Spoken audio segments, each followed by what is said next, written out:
الحمد للہ رب العالمین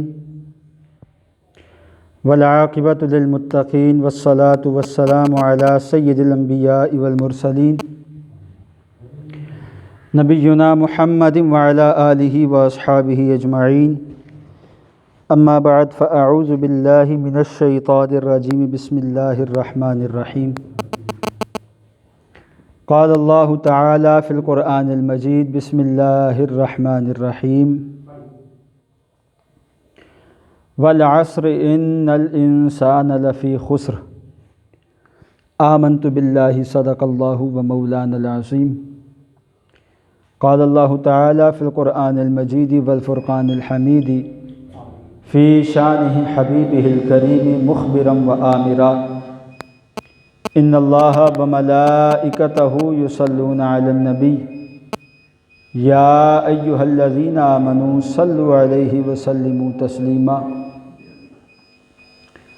بآواز بلند پڑھیے الصلاۃ والسلام علیک یا سیدی یا رسول اللہ وعلی آلک واصحابک یا سیدی یا حبیب اللہ۔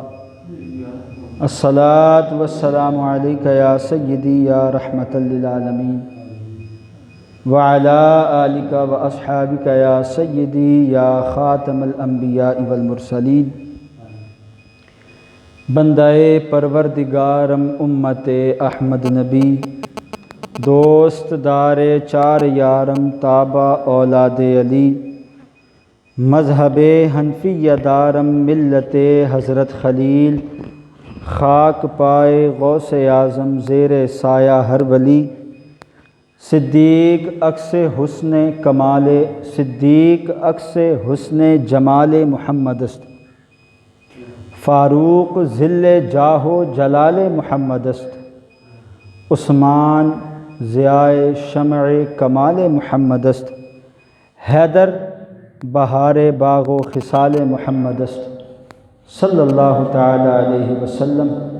اور جس سہانی گھڑی چمکا طیبہ کا چاند اس دل افروز ساعت پہ لاکھوں سلام، فتح باب نبوت پہ بے حد درود، ختم دور رسالت پہ لاکھوں سلام، اہل اسلام کی مادران شفیق بانوان طہارت پہ لاکھوں سلام، آب تطہیر سے جس کے پودے جمے اس ریاض نجابت پہ لاکھوں سلام، وہ دسوں جن کو جنت کا مژدہ ملا اس مبارک جماعت پہ لاکھوں سلام، یعنی اس افضل الخلق بعد الرسل ثانی اثنین ہجرت پہ لاکھوں سلام، وہ عمر جس کے اعداء پہ شیدا سکر اس خدا دوست حضرت پہ لاکھوں سلام، در منشور قرآن کی سلک بہی زوج دو نور عفت پہ لاکھوں سلام، مرتضیٰ شیر حق اشجع الاشجعین ساقی شیر و شربت پہ لاکھوں سلام، جانثاران بدر و احد پر درود، حق گزاران بیت پہ لاکھوں سلام، شافعی مالک احمد امام حنیف چار باغ امامت پہ لاکھوں سلام، جس کی ممبر بنی گردن اولیاء اس قدم کی کرامت پہ لاکھوں سلام، غوث اعظم امام التقا والنقا جلوہ شان قدرت پہ لاکھوں سلام، اور کاش محشر میں جب ان کی آمد ہو اور بھیجیں سب ان کی شوکت پہ لاکھوں سلام، اور مجھ سے خدمت کے قدسی کہیں ہاں رضا مصطفیٰ جان رحمت پہ لاکھوں سلام، صلی اللہ تعالی علیہ وآلہ وسلم۔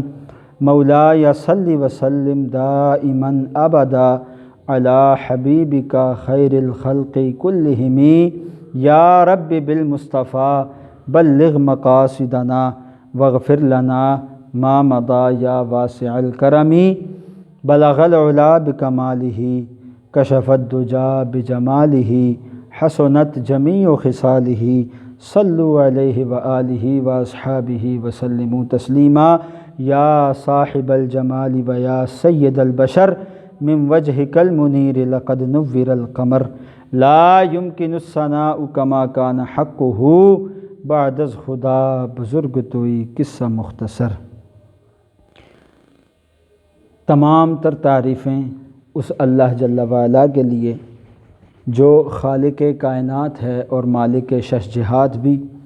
اللہ تبارک و تعالیٰ کی حمد و ثنا، تعریف و توصیف کے بعد حضور ختمی مرتبت احمد مجتبیٰ حضرت محمد مصطفیٰ صلی اللہ تعالیٰ علیہ وآلہ وسلم آپ کی بارگاہ بے کس پناہ میں اپنی عقیدتوں، ارادتوں کے نذرانے اور گجرے نچھاور کرنے کے بعد احترام کے قابل سامعین محترم، السلام علیکم ورحمۃ اللہ وبرکاتہ۔ بچے یہ دونوں دروازے کھول کے اور اس کے آگے کوئی چیز رکھ دو تاکہ ہوا اندر آتی ہے۔ سامعین محترم، آج کا یہ جمعۃ المبارک، یہ ماہ ذی الحجہ کا دوسرا جمعۃ المبارک ہے اور آج کا دن عید الاضحیٰ کا تیسرا دن ہے۔ اللہ تبارک و تعالیٰ نے یہ عیدیں مسلمانوں کے لیے خوشی کے دن رکھے ہیں۔ اللہ تبارک و تعالیٰ کے انعامات اور اکرامات اللہ تبارک و تعالیٰ کے بندوں کی طرف نازل ہوتے ہیں۔ اللہ تبارک و تعالیٰ ان دنوں کے اندر ہمیں، جہاں ہم ہر جگہ خوشیاں بانٹتے ہیں، وہاں اللہ تبارک و تعالیٰ ہمیں نفرتوں کا خاتمہ کرنے کی توفیق عطا فرمائے۔ حضرات محترم، آج کا جو عنوان ہے، اپنے عنوان کی طرف بڑھنے سے پہلے آئیے مل کر آقا کریم علیہ السلام کی بارگاہ میں ہدیہ عقیدت پیش کرتے ہیں۔ میرے ساتھ مل کر باواز بلند پڑھیے، صلی اللہ علیہ یا رسول اللہ وسلم علیک یا حبیب اللہ۔ میں مانتا ہوں کہ نیکوں میں میرا نام نہیں، نبی کے در کا میں نوکر ہوں، کوئی عام نہیں۔ سب مل کر پڑھیے، صلی اللہ علیہ یا رسول اللہ وسلم علیک یا حبیب اللہ۔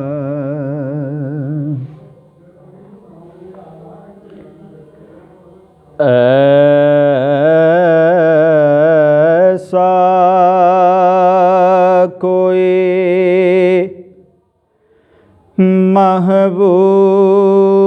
محبوب نہ ہوگا، نہ کہیں ہے ایسا کوئی محبوب نہ ہوگا، نہ کہیں ہے کہ بیٹھا ہے چٹائی پر مگر عرش نشیں ہے۔ وعلیکم السلام۔ اور اعظم چشتی صاحب کیا فرماتے ہیں کہ ملتا نہیں کیا کیا دو جہاں کو تیرے در سے ملتا نہیں، کیا کیا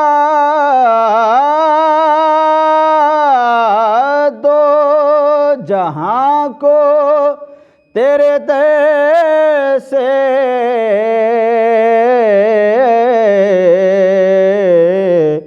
ایک لفظ نہیں ہے کہ تیرے لب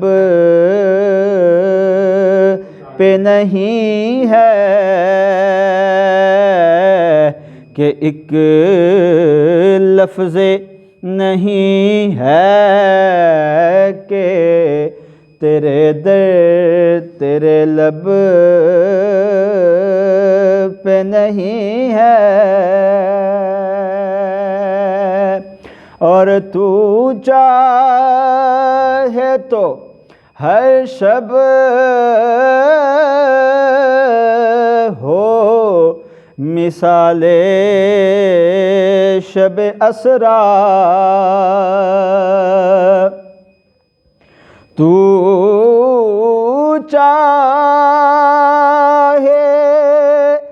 تو ہر شب ہو مثال شب اسرا، کہ تیرے لیے دو چار قدم عرش بری ہے، اور دل گریہ کنا اور نظر سوئے مدینہ، دل گریہ کنا اور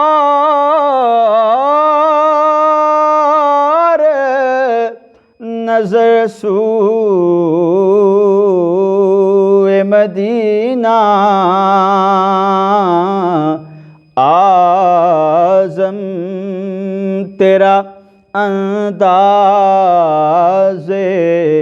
طلب کتنا حسین ہے، ایسا کوئی محبوب نہ ہوگا نہ کہیں ہے۔ حضرات محترم،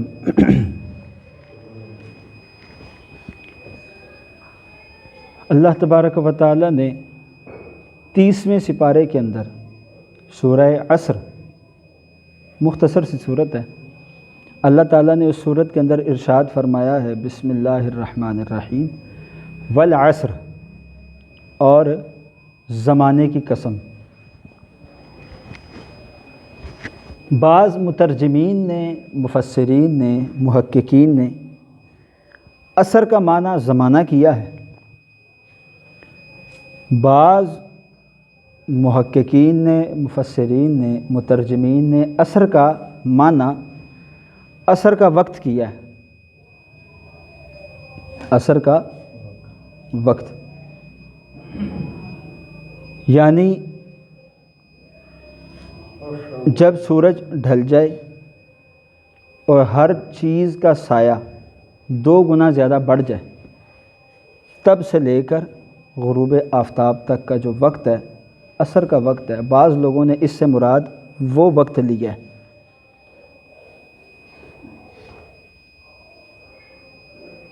لیکن قرآن مجید میں ایک جگہ اللہ تبارک و تعالی نے ایک شہر کی بھی قسم اٹھائی ہے، سورہ بلد کے اندر 30ویں سپارے کے اندر۔ الحمدللہ ہم اس موضوع پر اپنا ایک جمعۃ المبارک مکمل کر چکے ہیں۔ اللہ تبارک و تعالی قرآن میں ارشاد فرماتا ہے لا اقسم بہذا البلد، اس شہر کی قسم۔ وہاں بھی مفسرین کی مراد یہ ہے کہ اس شہر سے مراد جو اللہ تعالیٰ فرماتا ہے لا اقسم بہذا البلد، یہ جو ہاذا ہے یہ اس میں اشارہ قریب کے لیے استعمال ہوتا ہے عربی کے اندر۔ تو مفسرین فرماتے ہیں کہ لا اقسم بہذا البلد، یہاں شہر سے مراد مکہ معظمہ ہے۔ یہاں تک تو بات ٹھیک تھی، پھر ذہن میں سوالات اٹھنا شروع ہوئے کہ مکہ مکرمہ کے اندر خانہ کعبہ ہے، بیت اللہ شریف ہے، حجر اسود ہے، زمزم شریف ہے، صفا مروہ ہے، اور مقدس مقامات ہیں، مقام ابراہیم ہے۔ کیا اس وجہ سے اللہ تعالیٰ نے قسم اٹھائی مکہ مکرمہ کی؟ پھر ان شبہات کا جواب اللہ تبارک و تعالیٰ نے قرآن ہی میں ارشاد فرما دیا۔ آگے اللہ تعالیٰ ارشاد فرماتا ہے وَأَنْتَ حِلٌّ بِهَذَا الْبَلَدِ، محبوب اس شہر کی قسم اس لیے اٹھائی ہے کہ آپ کے قدموں کو اس شہر کی زمین نے بوسے دیے ہیں، آپ اس شہر کے اندر چلا کرتے تھے، اس وجہ سے اس شہر کی ہم نے قسم اٹھائی۔ انہی چیزوں کو سامنے رکھتے ہوئے اب آپ اس طرف آئیں والعصر، تو یہاں محققین فرماتے ہیں، مفسرین فرماتے ہیں کہ اس کا ایک معنی یہ بھی ہے کہ اللہ تبارک و تعالیٰ ارشاد فرماتا ہے اے محبوب آپ کے زمانے کی قسم، جس زمانے کے اندر نبی کریم علیہ السلام مبعوث ہوئے، دنیا کے اندر تشریف لے کر آئے۔ ویسے تو ہر زمانہ نبی کریم علیہ السلام ہی کا زمانہ ہے، لیکن جس زمانے کے اندر نبی کریم علیہ السلام ظاہری طور پر اس دنیا میں موجود تھے، محققین فرماتے ہیں کہ یہاں عصر سے مراد وہ زمانہ ہے جس زمانے کے اندر نبی کریم علیہ السلام ظاہری طور پہ موجود تھے۔ اب اس کی اگلی جو آیہ مبارکہ ہے، اللہ تعالیٰ فرماتا ہے ان الانسان لفی خسر، محبوبہ آپ کے زمانے کی قسم، انسان خسارے میں۔ انسان کیا ہے؟ خسارے میں ہے۔ ذرا سب مل کر بولے انسان کیا ہے؟ خسارے میں ہے۔ اب یہ جو اگلی آیہ مبارکہ ہے، اس آیت کو اگر بغور دیکھا جائے تو انسان واقعتاً خسارے میں ہے۔ آج دیکھ لیں خون سفید ہو چکے ہیں، بھائی بھائی کا گلا کاٹنے کو پھرتا ہے، ٹھیک ہے جی، رشتہ داریوں کے اندر وہ مضبوطیاں نہیں رہی، تعلقات کے اندر وہ پختگی نہیں رہی،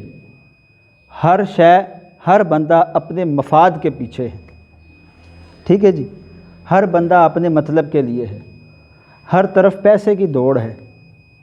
آگے بھی پہلے بھی کئی مرتبہ ان موضوعات پر گفتگو ہو چکی ہے، لیکن آج کے موضوع کا عنوان چونکہ یہ ہے والعصر ان الانسان لفی خسر، محبوب آپ کے زمانے کی قسم انسان خسارے میں ہے۔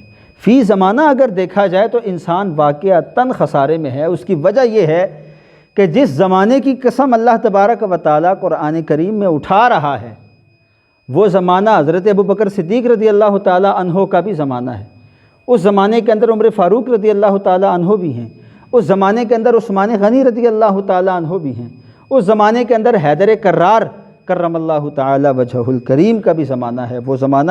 وہ زمانہ ہے جس زمانے کے اندر حیدر کرار بھی ہیں کرم اللہ تعالیٰ وجہہ الکریم۔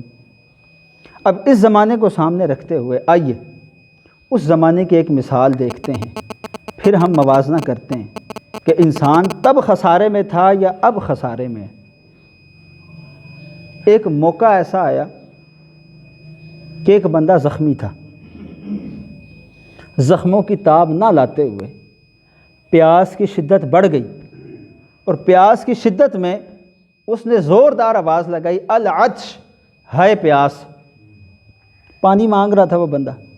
ایک شخص نے سن لیا۔ یہ اس دور کی بات ہے جس دور کی قسم اللہ تعالیٰ قرآن میں اٹھاتا ہے والعصر، اے محبوب آپ کے زمانے کی قسم، ٹھیک ہے جی۔ اب ایک بندے نے سنا، وہ پانی کا پیالہ لے کر آیا۔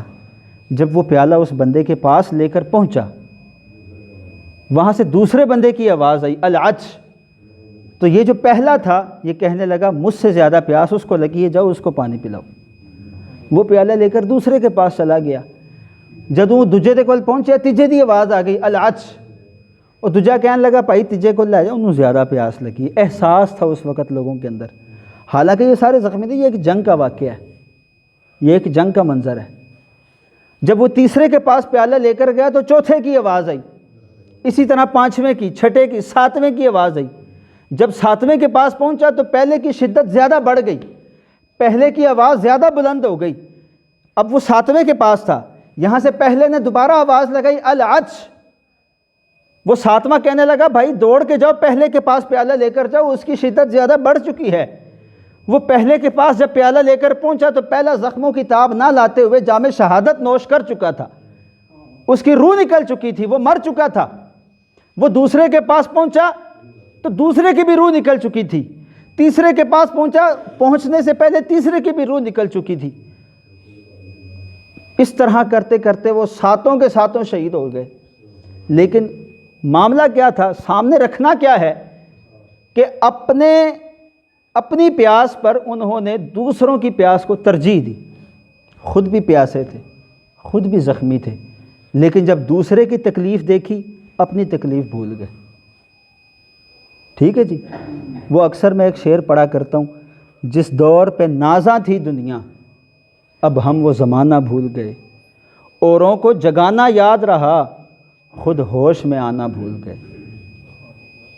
اوروں کو تو ہم بڑا جگاتے ہیں، اوروں کو تو ہم بہت زیادہ تلقین کرتے ہیں، اوروں کو تو ہم بڑے بڑے فلسفے سناتے ہیں، اپنے آپ کے اندر نہیں دیکھتے۔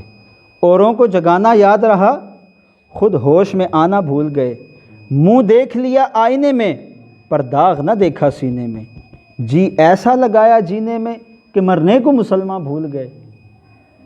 وہ دور تھا جس دور کی قسم اللہ تعالیٰ قرآن مجید میں اٹھاتا ہے، والعصر، محبوبہ آپ کے زمانے کی قسم، ان الانسان لفی خسر، یہ انسان خسارے میں۔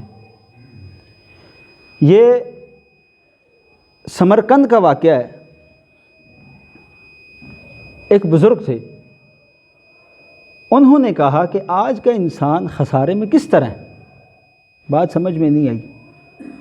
سمرقند شہر کے اندر نکل گئے تو ایک صاحب پھٹے پر برف لگا کے بیچ رہے تھے اور ساتھ ساتھ آواز لگا رہے تھے، لوگوں جلدی جلدی میری برف خرید لو، ایسا نہ ہو کہ میں نے جو خرچہ اس پر کیا ہے میرا وہ پیسہ ضائع ہو جائے۔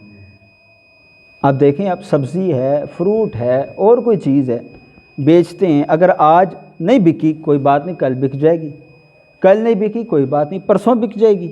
لیکن برف ایسی چیز ہے کہ وہ زیادہ دیر اپنی اصل حالت میں نہیں رہ سکتی، گرمی کی شدت کی وجہ سے پگھل جاتی ہے۔ گرمی کی شدت تھی، بازار کے اندر برف کا پھٹا لگا تھا اور برف والا زور زور سے آوازیں لگا رہا تھا، لوگوں میرا سودا خرید لو، مجھ سے برف خرید لو، ایسا نہ ہو کہ کہیں میں نے جو اپنا مال اس پر لگایا ہے وہ ضائع ہو جائے۔ تو اس چیز کو دیکھ کر وہ بندہ سمجھ گیا کہ آج کا انسان جو جس مقصد کے لیے آیا تھا اس مقصد کو چھوڑ کر دنیا کو حاصل کرنے کے چکر میں دوڑ رہا ہے۔ کہیں ایسا نہ ہو کہ انسان دنیا ہی حاصل کرتا رہے اور اصل مقصد اس کے ہاتھ سے نکل جائے۔ جس مقصد کے لیے وہ دنیا کے اندر آیا تھا اس مقصد کو وہ کھو بیٹھے۔ آج انسان دنیا کے پیچھے پڑ چکا ہے۔ اللہ تبارک و تعالیٰ بھی قرآن میں ارشاد فرماتا ہے، والعصر، محبوب آپ کے زمانے کی قسم۔ اس زمانے کا ایک واقعہ اور بھی ہے، اس زمانے کے اندر ایسا کیا تھا کہ جو اللہ تبارک و تعالیٰ نے اس زمانے کی قسم اٹھائی۔ ایک شخص تھا، وہ روٹیاں بیچا کرتا تھا بازار کے اندر، تازی روٹی 1 درہم کی، باسی روٹی جو پہلے کی روٹی ہے۔ پہلے زمانے میں روٹیاں بھی بڑی بڑی دیر چل جایا کرتی تھی، پہلے زمانے میں روٹیاں بھی کئی عرصہ نکال جایا کرتی تھی، لوگ سکھا کے رکھ لیتے تھے، ان کو کھا لیتے تھے پھر۔ تو وہ روٹیاں بیچا کرتا تھا، تازی روٹی 1 درہم کی، باسی روٹی 2 درہم کی۔ کسی بندے نے اس سے سوال کیا کہ بھائی ہونا تو یہ چاہیے کہ تازی چیز کی قیمت زیادہ ہو، تو باسی چیز کی قیمت زیادہ لگا رہا ہے، تازی چیز تو باسی کی بنسبت سستی بیچ رہا ہے، ماجرا کیا ہے؟ اس بندے نے کہا کہ یہ جو تازی ہے یہ اس زمانے کی ہے، جو باسی ہے اس نے نبی کریم علیہ السلام کا زمانہ دیکھا ہوا ہے، اس نے نبی کریم علیہ السلام کا زمانہ دیکھ رکھا ہے، اس وجہ سے اس باسی روٹی کی قیمت زیادہ ہے۔ تو حضرات محترم، اگر وہ زمانہ قیمتی تھا تو اس زمانے کی جو اشیاء تھیں وہ بھی قیمتی تھیں۔ آج زمانہ قیمتی، ویسے تو ہر زمانہ نبی کریم علیہ السلام ہی کا زمانہ ہے، لیکن اس زمانے کے اندر وہ پختگی نہیں رہی، اس زمانے کے لوگوں کے اندر وہ پختگی نہیں رہی۔ وہ زمانہ ایسا زمانہ تھا کہ حضرت عمر فاروق رضی اللہ تعالی عنہ آپ وقت کے خلیفہ تھے، حضرت عباس رضی اللہ تعالی عنہ جو نبی کریم علیہ السلام کے چچا ہیں، آپ کے گھر پر ایک پرنالہ لگا تھا۔ عمر فاروق رضی اللہ تعالی عنہ گلی میں سے گزر رہے تھے، پرنالے میں سے پانی اترا، ٹھیک ہے، اس پانی کے چھینٹے عمر فاروق کے کپڑوں پر پڑ گئے۔ عمر فاروق رضی اللہ تعالی عنہ نے پرنالہ اتروا دیا۔ پرنالہ اتروانے کی وجہ کیا تھی؟ عمر فاروق کہنے لگے کہ میں گلی میں سے گزر رہا تھا، ٹھیک ہے، پانی پرنالے میں سے اترا، پانی کے چھینٹے میرے کپڑوں پر پڑے، اب مجھے تو نہیں پتہ کہ وہ پانی پاک ہے یا ناپاک ہے، میں نماز پڑھنے کی غرض سے مسجد کی طرف جا رہا تھا، میرے کپڑوں پر پانی گر گیا، اسی طرح اوروں کے کپڑوں پر بھی پانی گر سکتا ہے، تو لہٰذا اس پرنالے کو یہاں سے اکھاڑ دو، نہ یہاں سے پانی گرے گا نہ لوگوں کے کپڑے خراب ہوں گے۔ اب جب شام کو حضرت عباس رضی اللہ تعالی عنہ واپس اپنے گھر آئے، جب حضرت عباس رضی اللہ تعالی عنہ واپس اپنے گھر تشریف لائے، انہوں نے دیکھا پرنالہ اتر چکا ہے، پرنالہ اتر چکا ہے۔ حضرت عباس رضی اللہ تعالیٰ عنہ نے پوچھا پرنالہ کہاں گیا؟ بتانے والوں نے بتایا جناب امیر المؤمنین خلیفۃ المسلمین عمر فاروق رضی اللہ تعالیٰ عنہ گلی میں سے گزر رہے تھے، آپ کے پرنالے سے پانی اترا، ان کے کپڑے خراب ہوئے، انہوں نے کہا میرے کپڑے خراب ہوئے، لوگوں کے بھی ہو سکتے ہیں، اس لیے انہوں نے پرنالہ اتار دیا۔ حضرت عباس رضی اللہ تعالیٰ عنہ یا خود گئے یا ان کو بلایا، بہرحال دونوں کی ملاقات ہوئی۔ حضرت عباس نے پوچھا عمر پرنالہ تم نے اتروایا ہے؟ حضرت عمر فاروق نے عرض کی جناب اتروایا۔ اب حضرت عباس اہل بیت میں سے ہیں، نبی کریم علیہ السلام کے خاندان میں سے ہیں، نبی کریم علیہ السلام کے چچا ہیں، سگے چچا ہیں، تو حضرت عباس سے عرض کرنے لگے حضرت عمر فاروق ہاں جی جناب اتروایا ہے۔ حضرت عباس نے صرف اتنی بات کہی، عمر کیا تم جانتے ہو یہ پرنالہ کن ہاتھوں سے لگا تھا؟ کیا تم جانتے ہو یہ پرنالہ کن ہاتھوں سے لگا ہوا تھا؟ عمر فاروق رضی اللہ تعالیٰ عنہ عرض کرنے لگے جناب نہیں۔ حضرت عباس نے فرمایا عمر اس پرنالے کو آقا کریم علیہ السلام نے اپنے ہاتھوں سے میرے گھر کی چھت پہ نصب کیا ہوا تھا، یہ ان کے ہاتھوں کا لگا ہوا پرنالہ تھا، ان کی یاد تھی، اس لیے میں نے اسے لگا رہنے دیا، میں نے اسے نہیں اکھاڑا، ورنہ میں بھی سمجھتا تھا۔ جب حضرت عمر فاروق نے صرف اتنا ہی سنا کہ یہ آقا کریم علیہ السلام نے اپنے دست مبارک سے نصب کیا ہوا تھا، اس پرنالے کو آقا کریم علیہ السلام کے ہاتھوں نے چھوا ہوا تھا، عمر فاروق رضی اللہ تعالیٰ عنہ تاریخ لکھتی ہے کہ عمر فاروق رضی اللہ تعالیٰ عنہ گھٹنوں کے بل بیٹھ گئے اور حضرت عباس کو وہ پرنالہ پکڑاتے ہوئے کہنے لگے جناب آپ میرے کاندھوں پر چڑھ جائیں اور دوبارہ اس پرنالے کو اپنی جگہ پر لگا دیں۔ عزیزان محترم، یہ وہ زمانہ تھا جس زمانے کی قسم اللہ تبارک و تعالیٰ اٹھاتا ہے۔ کتابوں کے اندر لکھا ہے کہ جب حضرت صدیق اکبر رضی اللہ تعالیٰ عنہ اس دنیا سے چلے گئے، اب خلافت سنبھالی حضرت عمر فاروق نے۔ حضرت عمر فاروق رضی اللہ تعالیٰ عنہ نے جب لوگوں سے پوچھا کہ ہاں بھائی صدیق اکبر رضی اللہ تعالیٰ عنہ کا معمول کیا تھا، دن کس طرح گزارتے تھے، تو کسی بتانے والے نے بتایا کہ جناب وہ دوپہر کے وقت اور شام کے وقت کھانا لے کر برتن میں اس پہاڑی رستے کی طرف جایا کرتے تھے، آگے ہمیں نہیں پتہ، لیکن وہ 2 وقت کھانا لے کر یہاں جاتے تھے، 2 وقت یا 3 وقت جو بھی تھا کھانا لے کر یہاں جاتے تھے۔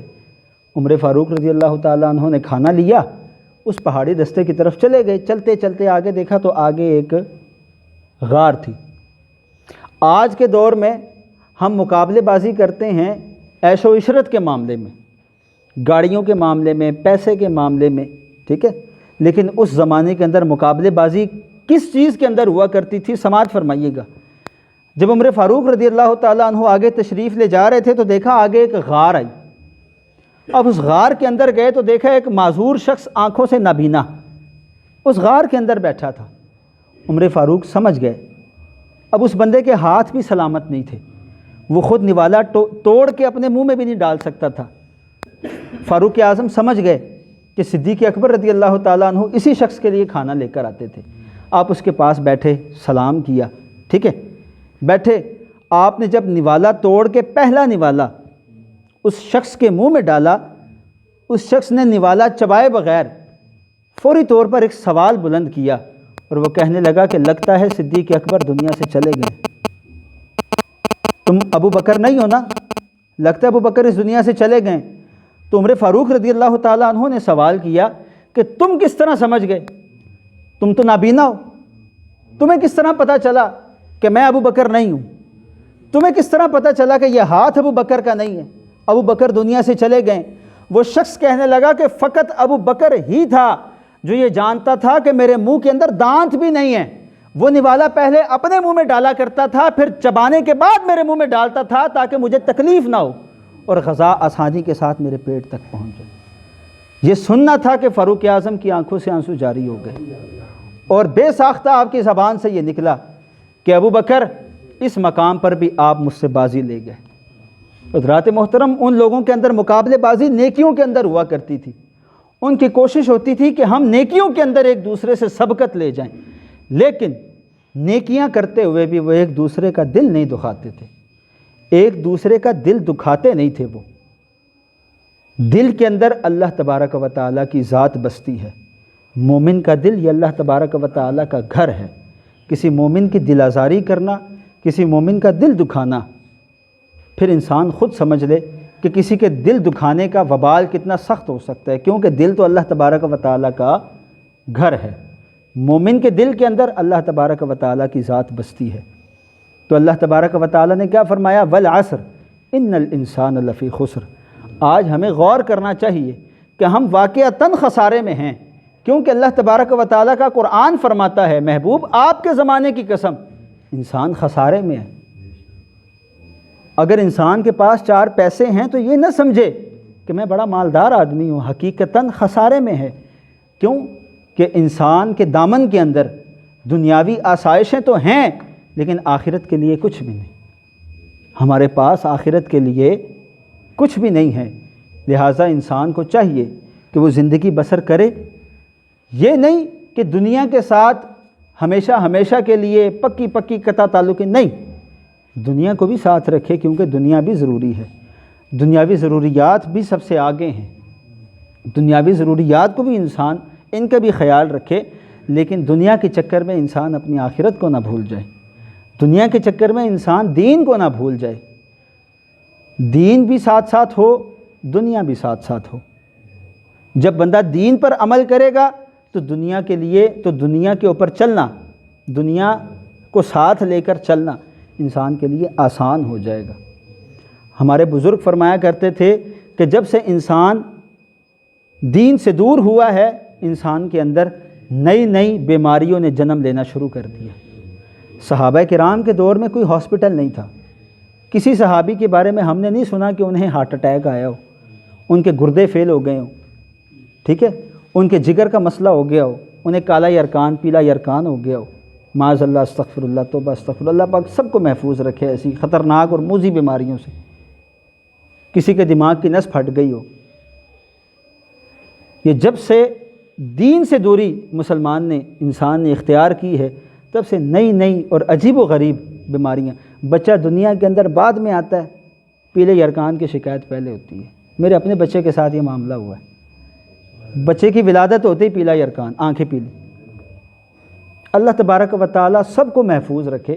بچہ دنیا کے اندر بعد میں آتا ہے، شوگر کی مرض بچے کو پہلے لاحق ہوتی ہے۔ خبروں کے اندر آپ نے بھی سنا ہوگا، چھوٹا سا بچہ ہارٹ فیل ہونے سے فوت ہو گیا، ہارٹ اٹیک چھوٹے سے بچے کو۔ یہ دین سے دوری ہے۔ ماں باپ دین پر عمل کرتے رہیں، اس کا اثر نسلوں کے اندر رہے گا۔ اللہ تبارک و تعالیٰ کی ذات ہمیں قرآن پر عمل کرنے کی توفیق عطا فرمائے، دین پر عمل کرتے ہوئے اللہ تبارک و تعالی ہمیں زندگی بسر کرنے کی توفیق نصیب فرمائے۔ ہے یہی آرزو کہ تعلیم قرآن عام ہو جائے، ہر ایک پرچم سے اونچا پرچم اسلام ہو جائے۔ انداز بیاں گرچہ بہت شوق نہیں ہے، شاید کہ اتر جائے تیرے دل میں میری بات۔ آپ سب سے ایک گزارش ہے کہ پچھلے کچھ دنوں سے